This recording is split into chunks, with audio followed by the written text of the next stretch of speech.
How strong is your commander deck? Find out in this episode of the Nitpicking Nerds. Because we're going over the power levels 1 through 10 right now.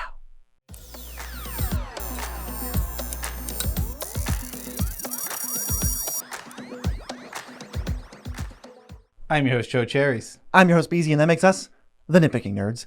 Check out the Discord if you like our stuff, because when you're in the Discord, you just get to hang out with us and play actual Commander games with other people.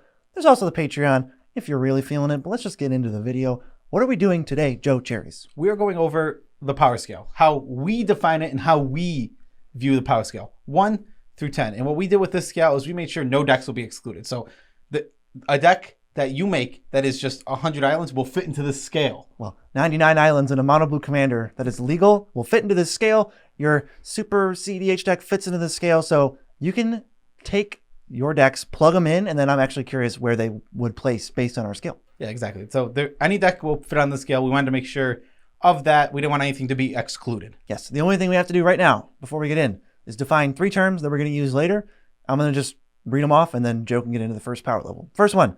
Deck building principles. That means filling out your mana base, your ramp, your spot removal, and your card draw. Just the most basic stuff you could put in a deck. Then casual staple. These are cards that fit into most non-high power decks. Your cultivates, your counter spells. We got Chromatic Lantern, Elspeth, Sun Champion, Grave Titan goes in here. And then like Phyrexian Arena. It's all those like middle of the road staples, but they're not the high power stuff. And then the critical mass combo. That is a combo involving multiple different cards that usually doesn't come together without a sizable board state. Decks can potentially contain multiple. Okay, and now that we have all those defined, let's hop right into it. We're doing power level number 1. So this is as low as it gets. There is no 0 at all. These are usually made by newer EDH players, new to Magic. Basically, if you take 100 cards and you put it in the deck and it is a legal commander deck, it's a 1 automatically. You can't go lower than that. But these are usually decks, they're going to have like a lot of uncommons and commons that aren't staples or anything. They're just going to be throwing in. Standard players are going to do this. They're going to throw in their standard bulk, their draft chaff, and just make something. Yeah, it's not going to be cohesive. It's not necessarily built around anything at all. You said it's going to contain like standard bulk rares that people are just going to have. There's no discernible win condition or ability to even KO players. It's a playable deck, as in you can draw an opening hand and then resolve mulligans. Past that, you're probably not doing much. Yeah, there's very specifically, there's a big range of decks that fit here, but not a lot of them exist. Right. So the reason that this includes so many different types of decks, like from like unplayable to like barely playable, is because these don't really exist that much. You have to catch a player who just started playing a couple weeks ago and threw together his first commander deck super quick without even watching a YouTube video. If you watch a YouTube video, you're already making 4s. That's what I was going to say. If you're watching this video and you care at all, or you're looking into improving it all, you're probably not going to build a 1 or a 2 or a 3. But at the same time, we're not going to ever build a scale that every deck can't fit on. Why would I build a scale that starts at a precon? Well, it's like, well, what about everybody else? This is a valid commander deck. I wouldn't make fun of anyone for making this commander deck, but it is a 1. Yeah, it is a 1. It's the weakest it can be, and that's all it is. And something about a 1, some of the 1s can't compete even with 2s. Yes. And that's something that can happen because 1s are so variable in how they can be. They can be so weak that they won't even compete with 2s. Well, there's ones that cannot win, right? If it's just 99 islands, technically, you can't win. Exactly. So what's power level 2? Well, me from the past, I'll tell you. It is going to be barely cohesive instead of not remotely cohesive. There's not really much evidence of a theme. We haven't really picked a path and gone with it. It's still going to be a pile of cards for the most part. It's going to contain very minimal, almost accidental amounts of ramp, card draw, and removal. Yeah, it's gonna function. It's gonna do some things.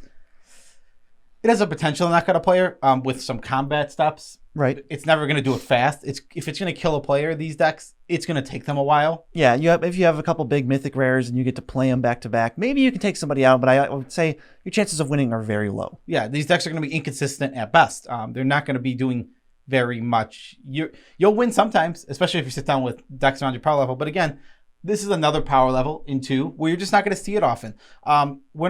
These decks that we're talking about here are more kitchen table-esque decks that you can see. Where these people, they don't watch online videos. They just say, hey, we want to play together. And they know the rules. And they know the rules, yeah. Those are where these kind of decks come from. Yeah, exactly. So we can move on right to, I think, power level 3. So in power level 3, your basic themes are present. You start going in a direction for your deck. If you picked your Gruul commander that's stompy, you start putting some big stompy cards in there. You start to follow these themes. You really see the beginnings of the basic principles. Maybe you're not playing like cultivates, but you found like a rampant growth. Or you have mana dorks. Yeah, you're mana dorks. You found these, and you're doing the things. You're ramping. You have removal.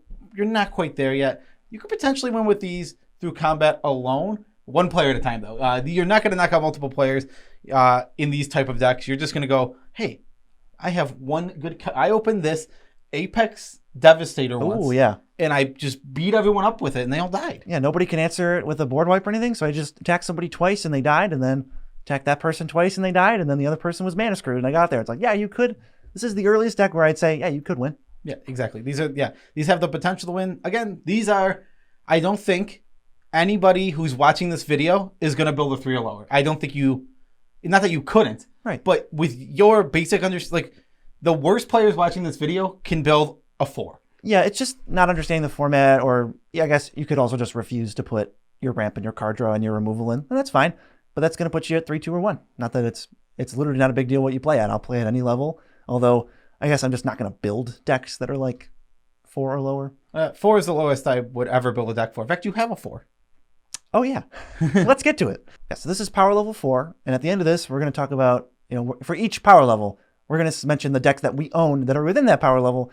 And that wasn't going to come up for the first 3, but it is going to come up for, I think, the rest of them. So from here, the basic deck building principles are met. They're followed. We're going to have ramp, card draw, removal. That's going to be met. So from here on out, just picture that's done. Yeah, it's done. The mana bases are going to be fine in these decks. The cards are all going to be within where you want to be, and it's just I feel like there's a huge jump here when you hit 4. These are the decks you're going to see. This is the lowest power level you're really probably going to see if you go to your LTS. Anyone who's attending a commander event most likely is probably playing at least a 4. Yes. Decks are going to start include even board wipes now. We started to introduce things like board wipes and like heavy card advantage, whether through that's like card draw or just other ways to get advantage, like removing other things. Staples starting to appear. It's like evolution. It's like, and the staples have now appeared, and they're sparse. It's not like your whole deck is Soul Ring and Smothering Tithe and Rhystic Study. It's like, well, maybe pick up a Soul Ring. Yeah, I think in Power Level 4s, you're going to see your Soul Rings. You're going to see maybe a Rhystic Study or 2 showing up because people are going to start putting in these staples. They're going to watch a video. A lot of people watch a video and they go, oh, I have like 50 Rhystic Studies because I played in 1994. Right, let's get in there. Let's go. Also, that person is rich. So you can more reliably now win through combat damage, potentially killing multiple players at once, where your deck, you kind of have a plan. Your mana is at least decent. Not perfect, but decent. So you can fill out all this stuff and actually get to KO people. Yeah, and for win cons, though, besides combat damage, which we're still, all decks are doing combat damage, but these can do it more consistently. Critical mass combos are potential in this deck. We're talking 4+ cards. We're not talking like your Karmic Guide Revlarks. Or like Kiki Jiki Splinter. That'll be later. But this is like, oh, I have these 3 creatures, which enable this, and then there's like 2 cost reducers, so now I can do this. It's almost like accidental. When we explain what critical mass combos is, so you can potentially pull those off. This, think of, for a perfect reference, this is your typical precon, or precon that people are starting to switch like 4 or 5 cards into. Yes. It's totally exactly where this 4 is. Exactly, yeah. Precons they fit right at the 4. They're about when you actually follow the deck building principles of Commander. This is like the weakest decks you're going to make, but they're still functionable. They're good, and they're going to do the thing. Yeah, think of the precons. They all do a thing, but then you look at some other stuff like, oh, why is this card in here? Why is the mana base 30 basic lands? We can start improving that stuff later. Exactly. And I actually have a deck that is a 4. My poopy Carador deck, as I like to call it. I have a competitive Carador deck, which we'll get to. And the restriction that I put myself is no 2 cards can be the same in both decks. So obviously, my restriction is like huge. So this deck is just all my favorite cards. And the only synergy is like I'm playing Carador and it's a graveyard deck. Yeah, exactly. So yeah, we have one deck there. We don't have any other decks really in this power level. So let's move on to power level 5. All right, now that we're in power level 5, our deck is functional, but then we're going to add some stuff. We're adding staples. They're more prevalent. We're starting to like figure out how to use the computer and maybe net deck a little bit. Decks, they're going to start becoming heavily thematic. I have my snow deck. Everything that I can make snow is snow. Yeah. I think one of the things about the word heavily thematic here is that a lot of times these decks will be thematic over powerful. So you'll be including cards that are worse in order to make it more powerful. This happens a lot at 5. You're just going to be like, I really want to do a thing. Like, all right, well, for example, I have a Volky God Allies deck. I really want to play people's cards. Yes. So I went all in on playing people's cards. And for that, the deck fell all the way to a 5 for power level. It suffered power level wise, but not fun wise. This is only a power level scale. Yes. So any of these decks can be the most fun you've ever had. My stupid Karator deck is tons of fun. I love playing it. More reliable win conditions now. Via combat or critical mass combos, just think what we have and we're just building on it. It's getting ever so slightly faster, ever so slightly more consistent. Maybe the number of cards required to combo is now 7 or 5 instead of 10. Yeah, exactly. We're building on what we've already got. The staples are coming in more prevalently here.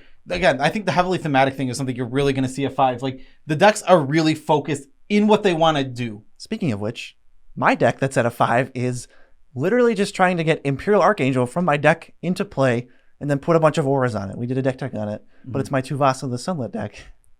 That deck is probably actually pretty good if I'm not trying to do this one stupid thing every time, which I am. Yeah. So the deck power goes, woo. Yeah, exactly. These things, there's you can build like really focused decks to do a really silly thing, and those are going to usually fall in your 5s because you're like, I'm just gonna, I don't know, let's say I'm gonna try and kill my people with an animated blood moon. It's like you can make, even if you put all the staples in the world and build that deck as powerful as possible, you're still trying to kill people with a blood moon, which is really hard. Yeah, it's not easy.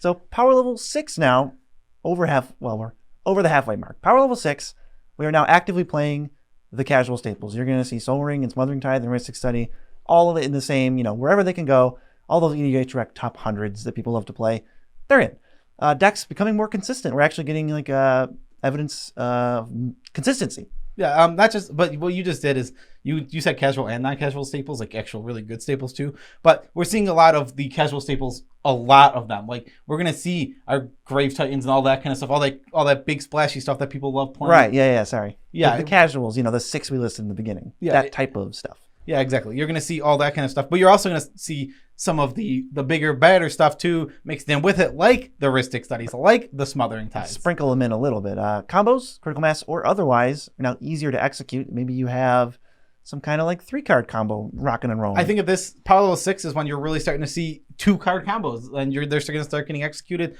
more often. You're not going to really see those below this, and not that they can't exist. Obviously, you can have a 2-card combo in your Power 5 deck. That can exist. Yeah, we're not splicing it by number of cards. Yeah, we're not gonna splice it like down right in the middle. It doesn't work like that. But around 6 is when I would say, hey, you're gonna consistently start seeing those 2-card combos for decks. Yeah, and it's not like we're not to the point of every game ends with a 2-card combo. They're just in the deck. If you happen to draw them, that's cool. Decks can and probably will have high variance. Tons of different stuff is going on. We're not to the point yet where we're cantripping and doing all this stuff to get the same 7 cards every time. It's like, I drew these 33 cards for this game. Next game, I'm going to draw 17 unique cards that we haven't seen before. Yeah, exactly. As we're going up in power level, something we haven't mentioned yet, but at 6 you start playing more of them, is tutors. Tutors tend to, when you want to keep the variance up, something that keeps variance up is not playing tutors. Yes, and the best cards in your deck dictate how good a tutor is anyway. So if the best card in your deck is Imperial Archangel, well, your tutors don't actually do that much. Yeah, it's one of my decks for this power level is Omnath Locus of Creation. If the only thing I tutor up is lands, and I get Field of the Dead. I mean, it's good, but there's still a bunch of 2/2s. It's still really hard to kill people with those. Yeah, it's high variance. If you get Pyroclasm, you can just say, well, I did everything right, and I lost. The deck struggles against an Elisnorn often. Mm-hmm, yep. So mine, you have Onlath. I have a God Eternal Ketra deck. It's mono white, so your power can only go so high. I tried to make it as strong as I could. I feel like 6 is right where we ended up. I mean, this deck has Mana Crypt, and we're trying to tutor up Skull Clamp and stuff, but you kind of have to go God Eternal Ketra, play a bunch of 1-drops, make a bunch of 4/4s, kill you with combat, or my fallback is there's some critical mass combos. Yeah, I think something really interesting here is sometimes it's going to, like my Omnath deck I think is a 6, and I think his Ketra is a 6. Mm-hmm. These decks feel way different. Sometimes Omnath will feel like super uber powerful because Omnath himself is super powerful. Sometimes you just go play him and then play a fetch land fetch. Oh my god, he has 10 mana. Yeah. Then that doesn't happen like Ketra nearly as much. There's turns like that and they can go off, but because of the difference in the power level of commanders, these decks are going to feel different, but they're going to perform in the same areas. Yeah, about the same. Sometimes you get the 10 mana, oh my god, and then sometimes it's like, well, here's Phyrexian Altar and some creatures that make tokens, and we're going off. Exactly. My other one is Brutaclad Telcor Engineer, which the goal is just to pick something silly, make like 20 of them. We had a game where I copied your Nyxbloom Ancient, and I made 7 of them, and we were like, how much does a land tap for? It's like 2,000 mana. It was 2,100 something mana. It's complete nonsense, but that's the main win condition, so it's going to pull the deck down. Yeah, it was really silly. It was really fun. On to power level 7. What do we got here? We're going to begin to trim those casual staples for more powerful and synergistic cards. So something that we talk about a lot is how we don't like to play Cultivate. It's because when we're talking about building for 7 and above, you're going to cut that Cultivate for Wood Elves because you're playing a creature deck. And in your creature deck, you get much more value out of a Wood Elves. Yeah, cut Phyrexian Arena because your games are shorter and you don't want to draw it on turn 6 and then wait for your first card back. You just want to play maybe Night's Whisper and just get cards right now. Grave Titan. I don't even know where that card is anymore. It's gone. Not in 7 and above. Yeah, you're not going to see Grave Titans too often. There can be. Yeah. Believe me. You can, if you build a 7 and then just throw a Grave Titan in it, it's not going to change it to a 6. Yeah, but if your par is Grave Titan, you're probably not a 7. You know, like that's the average to high power card in your deck. Like, that's just a random beater. You know we don't like Grave Titan. Yeah, exactly. Deck builders may decline to include competitive staples. Like we're talking about the demonic tutors, the vampiric tutors, the heuristic studies, the really high stuff. You're going to start declining them at this point because you're getting to a point where you're going to be crawling into those really competitive decks. And if you keep going, you're going to be playing a lot of those. So you might want to know, in order to draw back to a 7, which actually, to mention it right now, this is our middle ground. This is where we feel like players meet. This is where a lot of players build up to this, and a lot of players build down to this. This is like the middle ground and a really happy place to be with your decks. I've built up to it, and I've built down from it, and they both feel pretty sweet. They got reliable win conditions, and my personal deck is Queen Marchesa. It's just completely fair, mid-range, generate value slowly. Eventually, I'm just going to win because I always have stuff. You're going to eventually not have stuff. It's a value deck. It does a lot of one form removing while drawing cards to replace itself and then just win with whatever it has. Yeah, it makes tokens. It can win with like Felidar Retreat, but the deck has tutors in it to find what I need, but what I need isn't a 2-card combo. It's to just play for Magic. Yes. Power level 8. These are optimized decks. Explain what that means, BZ. Well, optimized means you're laying out your deck and you're just taking out your mana curve and your spot removal and you're making sure all the numbers line up just right, and your mana base, you're trying to make it flawless at this point. You're just taking all of the gears and turning them to make the best deck you can. Yeah, exactly. So you want to make this deck function really, really well. You play little to no casual staples. You're cutting out those Phyrexian Arenas and those cards because you just don't need them. You're going to be playing more powerful stuff at this point. 7 and 8 is like people watching Nitpicking Nerds videos, and like if you listen to all our advice, this is kind of would obviously fall in with the power level weed side that, you know, what we're talking about when it comes to EDH. This is what we're doing. We're the taking out Cultivate for Wood Elves, for example, is the optimizing. That's what's happening. Yeah, and the decks are going to contain restrictions based on personal preference. Whatever you set, it's going to be like a set thing. See, like I'm playing Liza, and why it's an 8 and not like higher is I've cut tutors, and that's what brings it down to an 8 here. Is I've completely cut tutors from deck other than like 1 and the ones that find like little creatures. But like if I put demonic tutor, vamp tutor, grim tutor, and 4 other tutors, suddenly this deck just combos off and wins. It's a 9. It becomes this weird Bolas Citadel combo deck instead of, oh, I drew Bolas Citadel, that's really good for me. Oh, I drew Aetherflux Reservoir separately in a separate game. That's really good for me. Instead of just like, all right, combo assembled and we're gonna get you. It's like, all right, let's focus on gaining life. So this deck kind of started out high and then you brought down a level. Yeah, no, I never put the tutors in. From what we would like normally do, we were like, okay, here's the best version of it. Like, well, no, I don't want to play those, so like move it down. Yeah, exactly. Yeah, if you start putting the tutors in, this deck has my Liza deck has a bunch of 2-card combos, and that's fine because they barely ever happen. I win games with this deck, but it's barely ever from that because I simply don't have ways to find the combo. I have to naturally draw into those combos, and because EDH is so naturally variant, because of the 100-card nature of it, singleton, you just don't draw it that often. Yeah, and a lot of time your deck is winning consistently, but it's through different means, including combat damage is still on the table here. I mean, you can just beat somebody to death with Lisa and Sarah Ascendant. Sarah Ascendant, yeah, Like, Lisa and Sarah Ascendant. Yeah, I've done that a million times. Yeah, at the same level, I've got an Emery Lurker of the Lock deck. It's got a restriction on it. The restriction is I want to self-mill myself and win the game by taking infinite turns with Nexus of Fate. But the way we get there, it's pretty darn consistent, and it's annoying. Yeah, exactly. So these decks are they're optimized to do what they want to do very well, but they're not.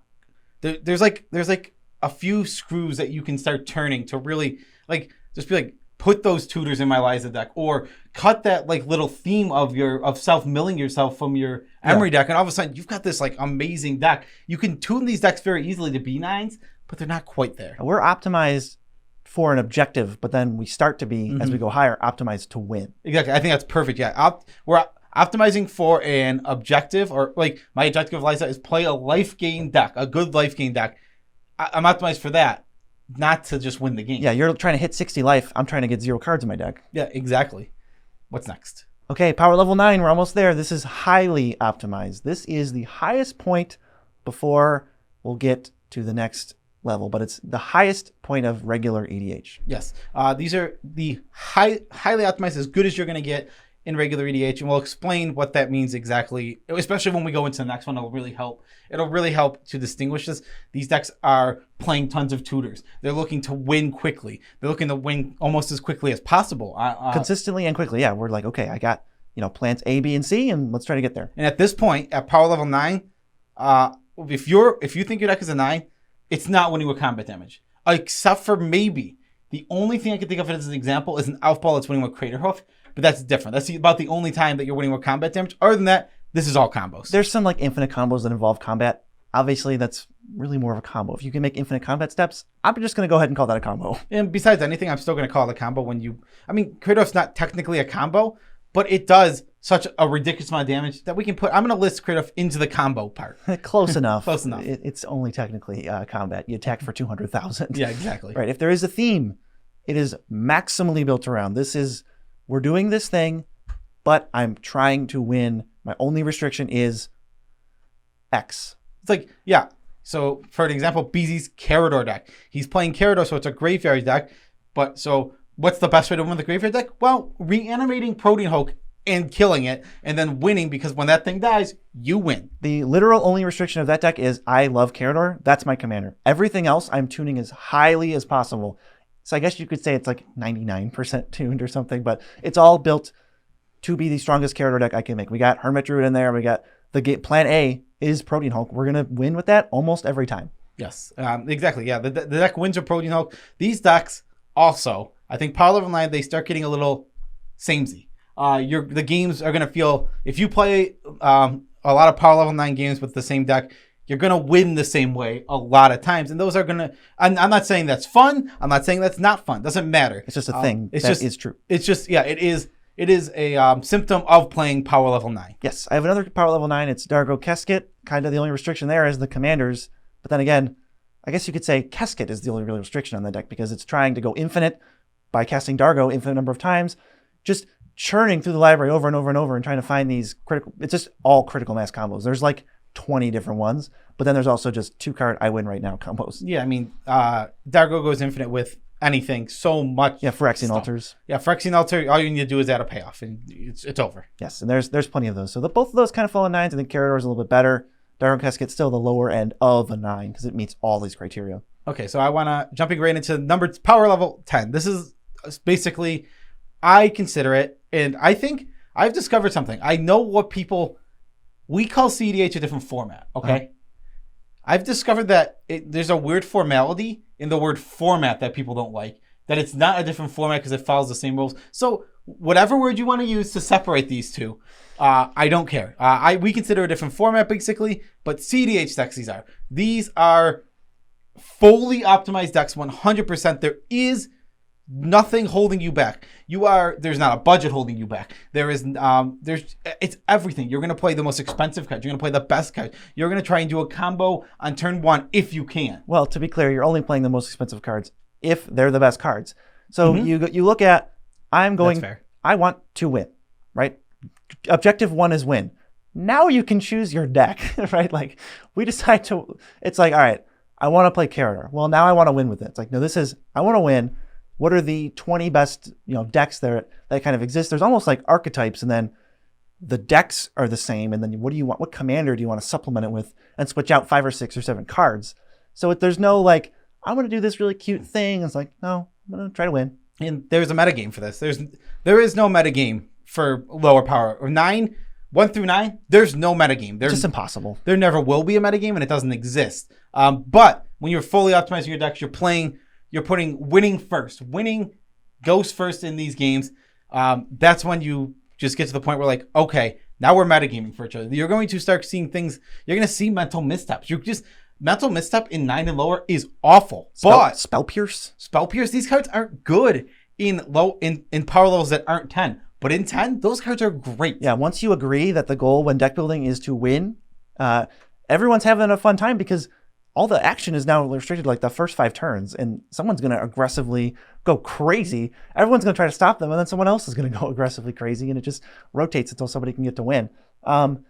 I will say there's a really amusing rock, paper, scissors aspect to like the power levels, at least how we're listing them, where we've played 6s against a 10, fully optimized like net deck, CDH deck, and we just like crush them because they're just not equipped to play against the lower power decks, which is one of the reasons we also say it's just a different format. It's not like, haha, my 6 deck beat your 10. It's like, who cares on that? It's just a game of Commander. But they're so optimized that they're not even ready to take on a Grave Titan or something. Yeah, exactly. There's something that happens. So that happens here is some of your cards just don't do nearly enough. So let's just say you come to a table, you're playing something like a Rest in Peace, a card that's gonna like it belongs in some EDH decks. And you put in some, but like if you're in 10 decks, you're gonna see it a lot more often. And then you sit down at the table and no one's playing a graveyard deck. It's like, you're like, well, everyone uses the graveyard in CDH. Yeah, you're just gonna use it in some way because that's being fully optimized. Right. And if you go, maybe you go for your aggressive combo and 2 people happen to have interaction. It's like, well, okay, I'm just gonna wait here. Mm-hmm. But then it's like there's a 6/6 over there. Yeah, exactly. I don't know what to do. They don't mix and match is what I was trying to say. Jeez. They don't mix and match 10 and everything else. Everything else does mix and match in a way as long as players know and want to play different power levels. As long as you discuss it, you'll be fine. But 10 can't, and I don't think they fit in. Another like we were just saying, like sometimes we question, but like there's the other side of that coin. Yeah. The other side of that coin is they sit down and they combo off on turn 3 and you lose and no one has fun. No one has a chance. So just talk to your play group. We're not going to get into like the discrepancies of, you're going to have to pick some level, some metric, agree upon it, and then figure out your 4 guys' power levels. You can talk about what cards you play. You can talk about how you win. You can talk about who your commander is. Just whatever's going to help you agree and get to a point where you can all play a game of Commander, because that's the fun part. This is just kind of like a necessary, like, all right, let's find out where we're at. And this could be a fun thing for you where I'm kind of curious what decks, where your decks fall on our power scale. So something I think I want to do here, I want to, for everybody at home, it'll be a little work for me and BZ today. Ooh. I guess yesterday. But we're recording, this is live. Someday. Live. We're going to create the power scale. I'm going to put a 1, and then we're going to list some things that go with it. Maybe we'll put a deck to link to, just so everybody has these. I want people to like have a scale to look at. I'm not saying our scale's perfect. It's not. Obviously, it's not perfect. You can never to make these metrics would be almost impossible for everyone to agree on. But I want to make a scale for people to look at and see and be like, where do I fall on the Nitpicking Nerd scale? This isn't the end all be all. Well, we never. That's something we never claim here. Is our word is not the final word on anything. But we have to talk about things, and this is how we're talking about. Yeah, and we have opinions, and this is how we feel about the format and what we think about power level. Yeah, people listen to us and agree with us and want to adhere to some of our challenges and ideas. So hey, this is a perfect video if you're trying to do that. Exactly. And we're gonna make a visual powers. We'll make a visual scale to share with you that we can put a link to in the comments. Probably put it in like Google Docs where we can link to it. Google, like a sheet. Yeah, a Google sheet, something. Yeah, where they can look and you can actually see where your deck falls by reading it and finding out. I think that would be cool. And we'll link to either a deck of ours or a deck somebody submits. Yeah, we'll put a deck in each one of these so you can see the differences. So heavy incentive for you to link your deck in the comments, because especially if you have 1, 2, or 3, because we don't have those, or 10. So we're looking for those 4 because we got the rest covered. Yeah, make some suggestions. Put a link of your deck in the comments. We'll put your name next to it. We'll put Blank's deck. with a link. They can click on it. Boom, you're there. Yeah, I'm really not interested in arguing too much with people about what power level your deck is. If you're like, I don't know, if it's confrontational or something. And also, maybe you think we got something wrong. I'm not too interested in arguing. I mean, this is pretty expansive. It covers every deck.